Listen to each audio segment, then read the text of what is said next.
Okay, so with logarithmic, again, log functions for short. Here's what we're doing. Log functions are the inverse of exponential functions.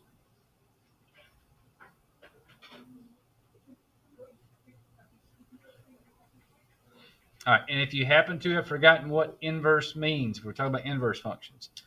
Inverse means that you switch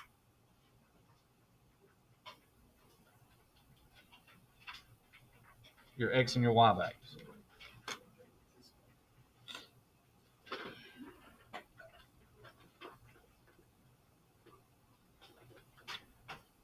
Okay, and when we start talking about the way log functions are for this one, we talk about a log equation.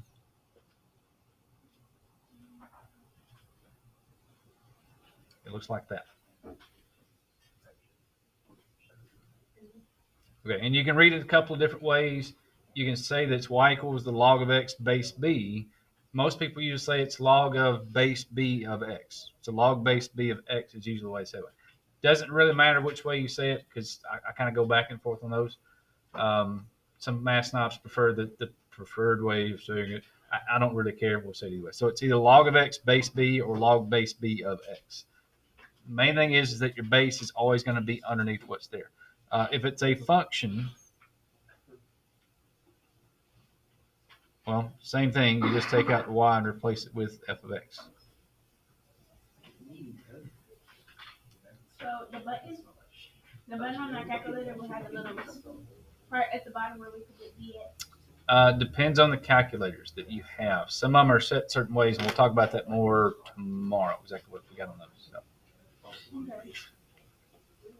Okay, so what we're going to do, and this is all kind of leading up to tomorrow for some stuff, so we can make sure we get a lot of practice today. Tomorrow we're going to put the practice into performance so we can actually see what's going to happen with it. But basically is this, that we need to write an exponential equation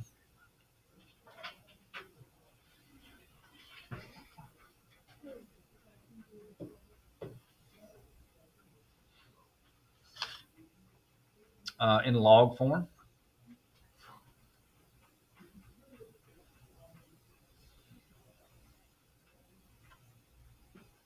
You're going to add the word log because you got to have that.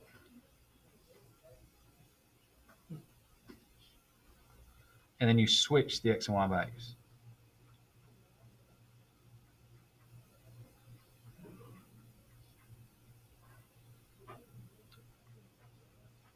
Okay, and then the one thing that stays the same, whether it's exponential or log functions, is the base stays the same.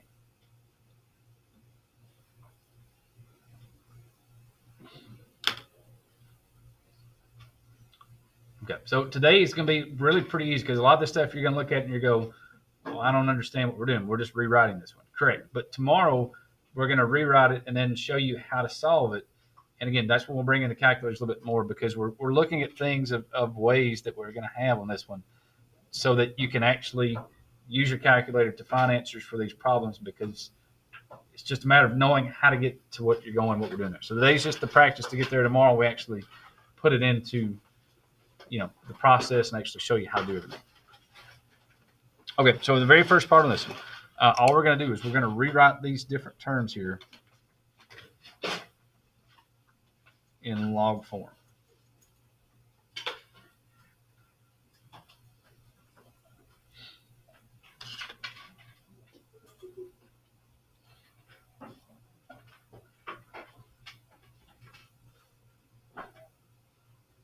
Okay, so we're going to start with one where there's no numbers. We just got our base is b, and we've got x and y, so that when we start talking about switching everything around, this is what it's going to look like. We'll throw more numbers in it just so you can kind of see the numbers and how it tweaks around. But for this part of it, this is, we'll start with this one. Okay, so there it is in exponential form. So we've got to take it and rewrite it in log form, which means obviously you've got to have the word log in there. The base is b, so that's going to go here as your base. And then from there, it's really easy. You switch where the x's and the y's are. The y will go here. The x goes there.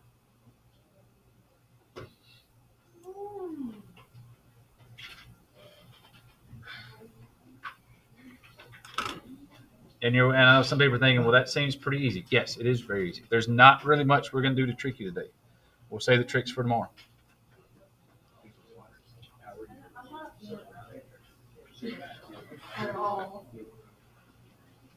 Okay, 6 to the x equals 36.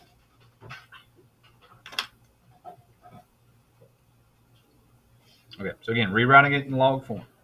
We're going to put the log here. In this case, our base is 6, so that will stay at the bottom. And then you just switch these two numbers.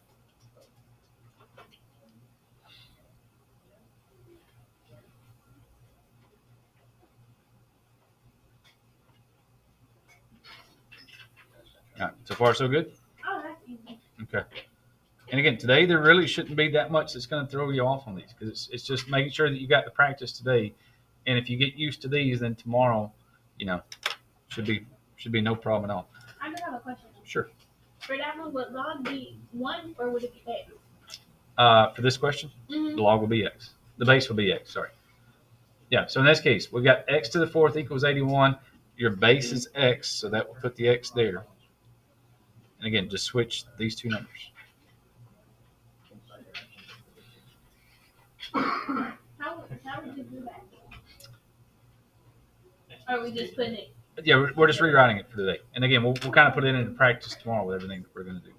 Okay. Let's do 13 squared equals 169. Give me one where it's all numbers.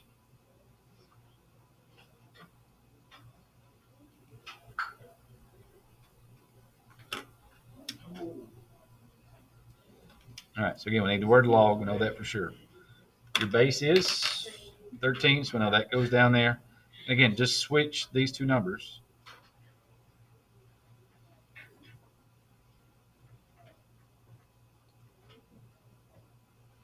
Okay, and about the only thing you've got to really be careful of is on these is just sometimes you get kind of locked in on where it is, and sometimes they'll change the order on you a little bit, and it throws some people off just because it's written one way. So if they happen to change it the way they've got it written, still the same thing. Let's say it is, yes. Are you doing squares and No, just throwing some stuff out there. So we'll do one where it's not in squares. So let's say it's 1 equals 3 to the 0 power.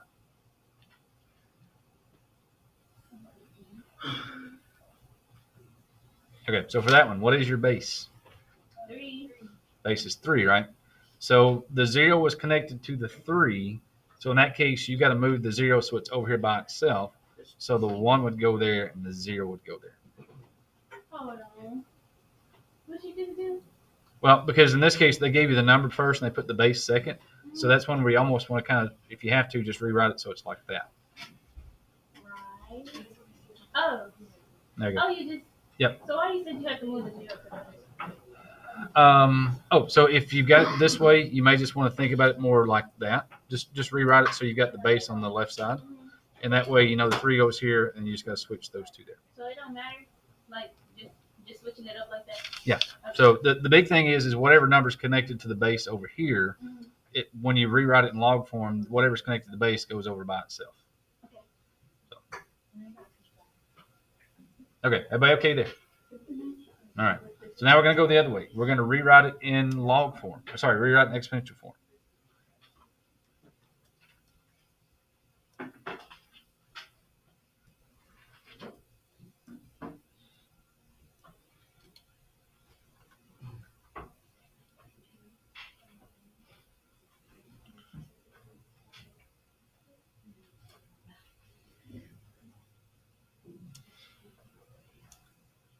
Okay, so let's go with the log base 5 of 125 equals x. All right, and to me, this one, if the other one was easy, this one is almost just as easy or even easier because when you rewrite it in exponential form, you basically just take the log out and then the base stays the same, and you just switch these two numbers. So it's going to be 5 to the x power equals 125.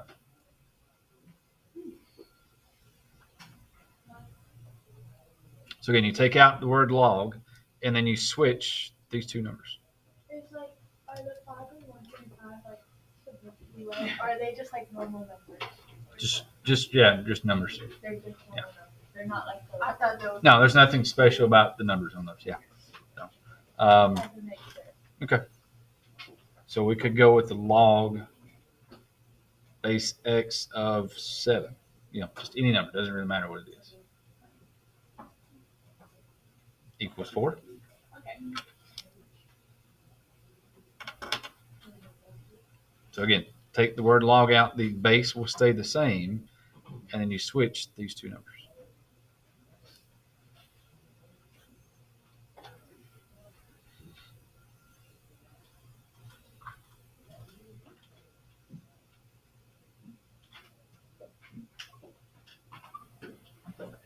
Okay, so let's say we do log of x equals 12. Where's the base? Exactly. Where is the base? Would it be 1? Okay, so here's the thing.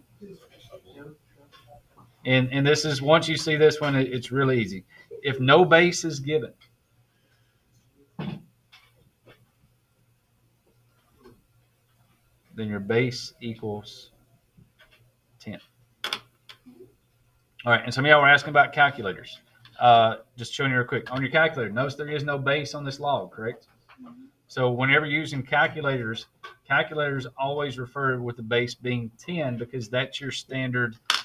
That's just kind of the way it goes with logs and the way it's set up. Everything we're going to work with is base 10.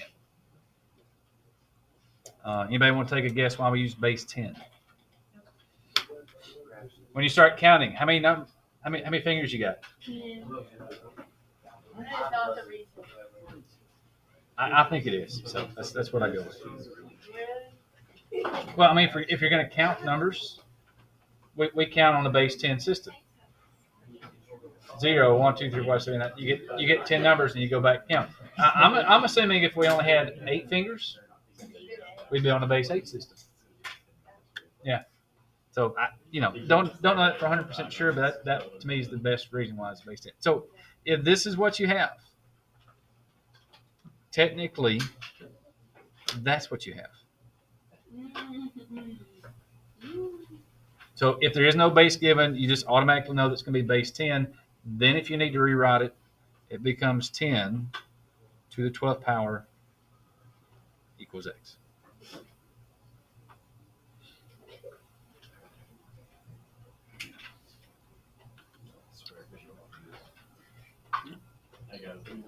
Okay. All right, now, so there's our rewriting back and forth from log to exponential to log. And again, today, there's not going to be a whole lot with that one that we're going to do. There may be a couple of these that they might sneak into that, let's say we were doing this problem because that number was way too big. Let's say it was log of x equals 3.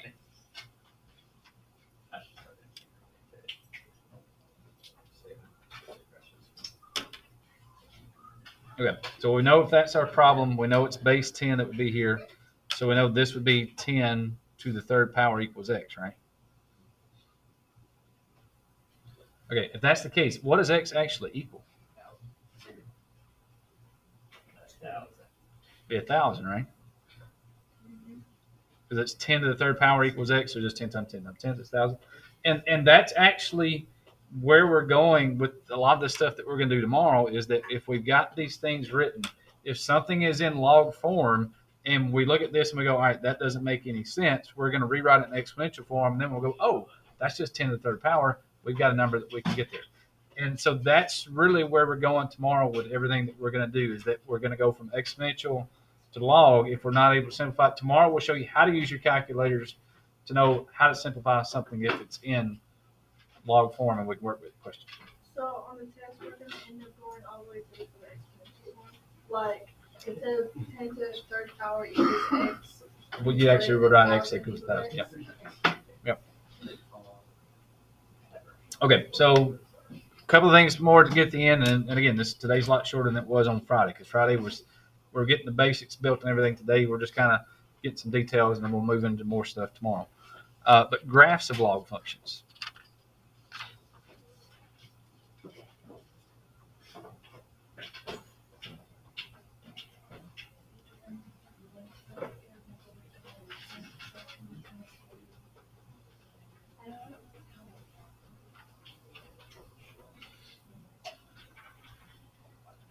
Okay, so before we do that, let me just kind of, if you want to very, very lightly, maybe go back and put a exponential on here.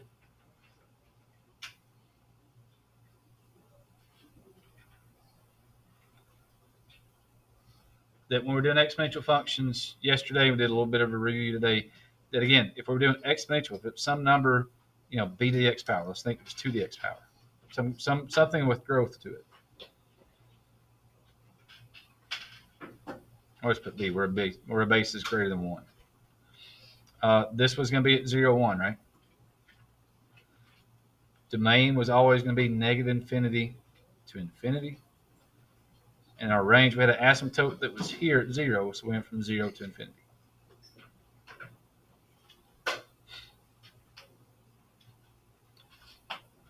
Okay, so if log and exponentials are inverses, what's the inverse of 0, 1? There you go. It's at 1, 0.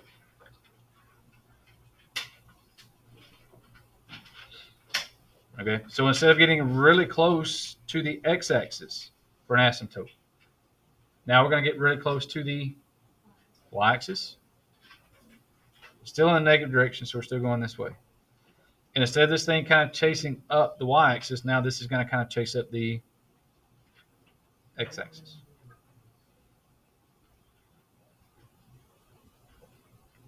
So that is your graph for log base b of x. Thank you. Okay. Again, base is still greater than 1.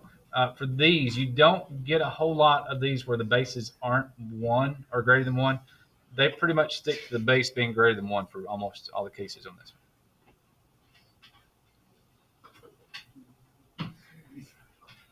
All right, domain and range. Got to switch them, right? Because this was our x and y values. We said we switch them. So now your range is negative infinity to infinity. And your domain is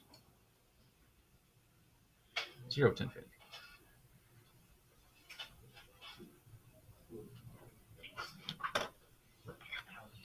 All right, and now you have not a horizontal asymptote. Now you got a vertical asymptote. At not y equals 0, now it's x equals 0. So we're just switched everything up. Everything that was x is now y. Everything that was y is now x. So again, we just switched everything around. So instead of crossing at 0, 1, now we're at 1, 0. Instead of chasing up the y-axis, now we're going to chase up the x-axis. Instead of getting really close to 0 on the x-axis, now we get really close to 0 on the y-axis. Okay, so that's our graph that we're going to do. And again, the good thing on this one is your range on this part. This is the part that never changes. Just like back here with domain of exponentials, we said this part never changes. So that means our range is never going to change for this. It's going to be the domain that's going to change a little bit.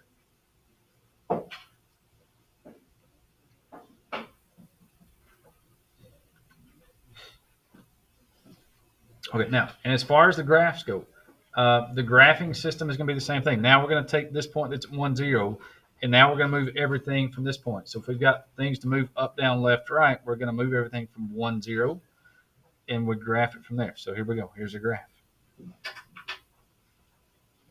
Let's graph y equals log base 2 of x minus 5 plus 3.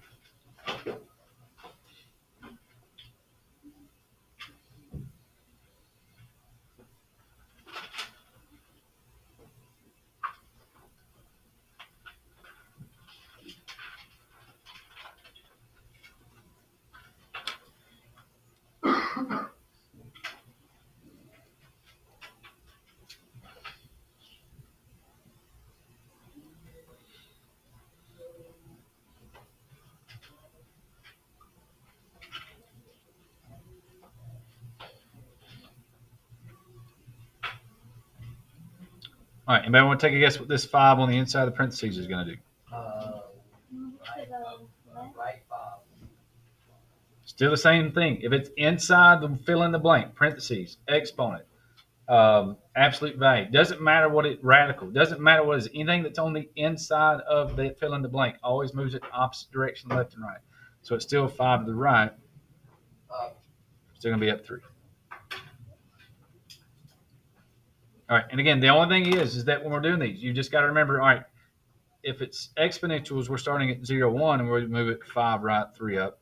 If it's logs, we're going to start here, and now we're going to go 1, 2, 3, 4, 5 over right there, and then up 1, 2, 3. So that's kind of our new reference point there that we're looking for. Oh, that for if it's exponentials, we start at 0, 1. If it's logs, you've got to start at 1, 0. So again, starting here, go 1, 2, 3, 4, 5 over, and then 1, 2, 3 up. All right, and usually the easy thing to kind of remember on these is that you've got this asymptote that would be here at 0. Well, if you move it 5 spaces to the right and then 3 spaces up, it still looks the same, right? It's just the main thing is we moved it 5 spaces to the right, so we've got an asymptote that would go right over the 5.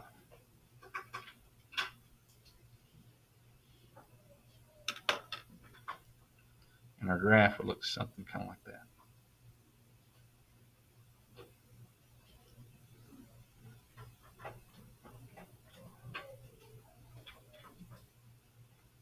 You said what goes right on the 5? That'd be your vertical asymptote right there. So you did x minus I. Yeah, so whatever, yep. So whatever you got on the inside of the parentheses, that movement tells you what that asymptote is going to be. Yep. Okay, now in this case, they are probably not going to ask you to find the x-intercept. I don't know that I've ever seen them ask that question because it's just, they just don't do that. If they did ask for a domain and range, again, this asymptote tells you where to start. It started at 5, it goes to infinity, and the range will always be negative infinity to infinity.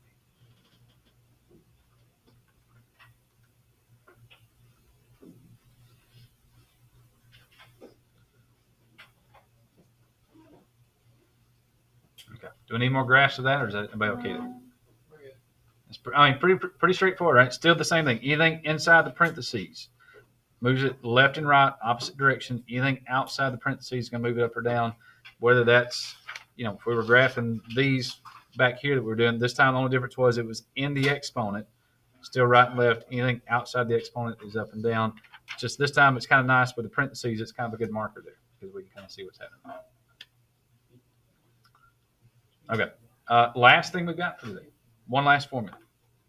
We did one formula Friday for compounding. It was either growth or decay. It kind of fit into both either way. This one is a very specific example for this one. So this is compounding interest.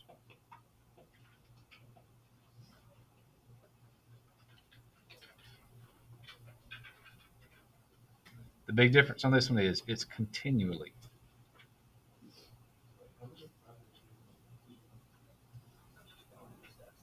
And I even wrote that down wrong. They actually, the word they use is continuously. My bad. So not continually, continuously.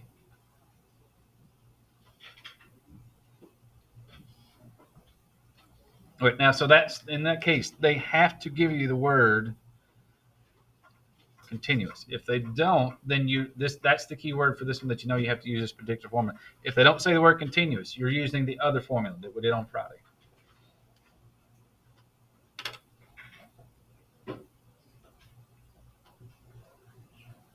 Okay, and everybody just calls it the PERT formula because when you put the letters in there, it spells out PERT, P-E-R-T. Kind of like the shampoo. I don't know if anybody uses PERT shampoo or not. Okay, so for this one, your P is your principal. That's your starting money.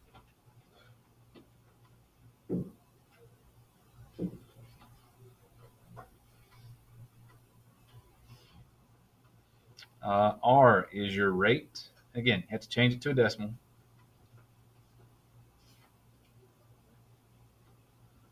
T is time. And unless they specify something else, it should always be in years. And then A, that's your amount of money after time.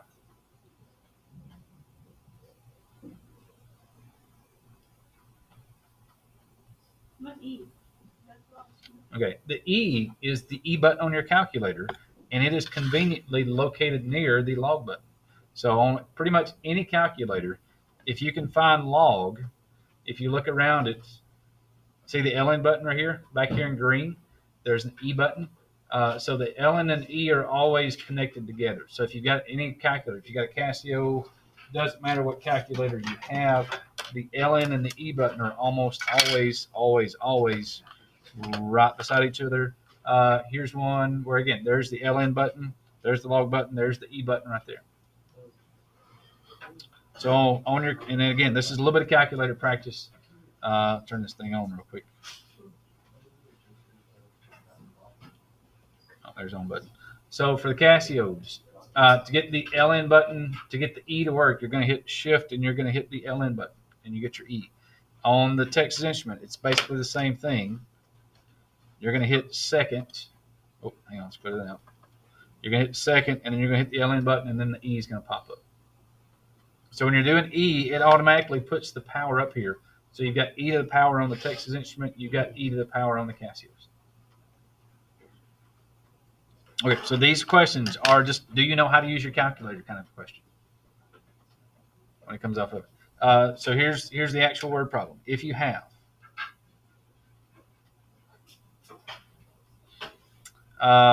let's say you get ready and you're getting ready to graduate. Somebody gives you $2,000 and they're like, well, but here's the thing. You got to invest it.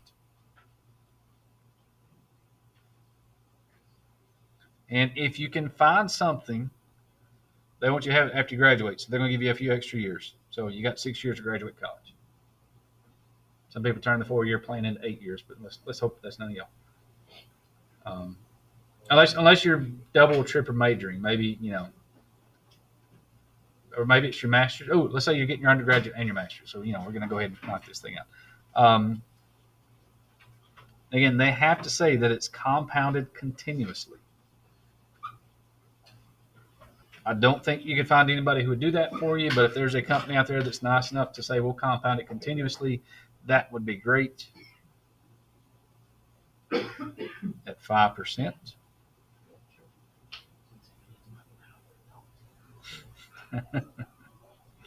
How much money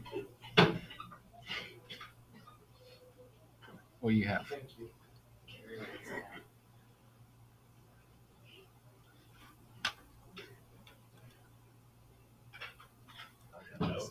Okay, so here's our numbers. Our P is the principal amount we started with. That's the $2,000. The R is the rate. It is 6%. But again, you've got to change that to a decimal. So that makes it 0.06. Oh, 5. Whoop, 6 years. Thank you. You're looking at the wrong thing. Thank you. 5%, so 0.05. Time is 6 years. There we go. And that's all we need. Okay, so the amount is 2,000 E to the 0.5 times 6. And depending on your calculators, pretty much every calculator should do that for you. Yeah, I'm trying to get finished up, so I'm messing up here. There we go, 0.05. Got to stay focused. Get close to the end, I'm losing focus. There we go. So got to lock it back in. All right. Okay, and again, this is a calculator question. So we're talking about this test is going to be a lot of questions. It's going to be just, hey, here's your calculator. Tell me what the answer is. This is another one of those where there is no work to show. Punch it in your calculator and see what you get. So we got 2,000 times E to the 0.05 times 6. Hit enter and boom, there you go. $2,699.72. There we go.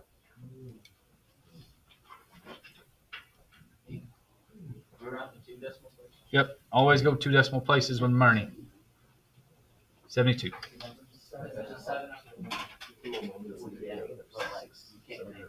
Yeah, because it's 0.717. Yeah, so they rounded up to that.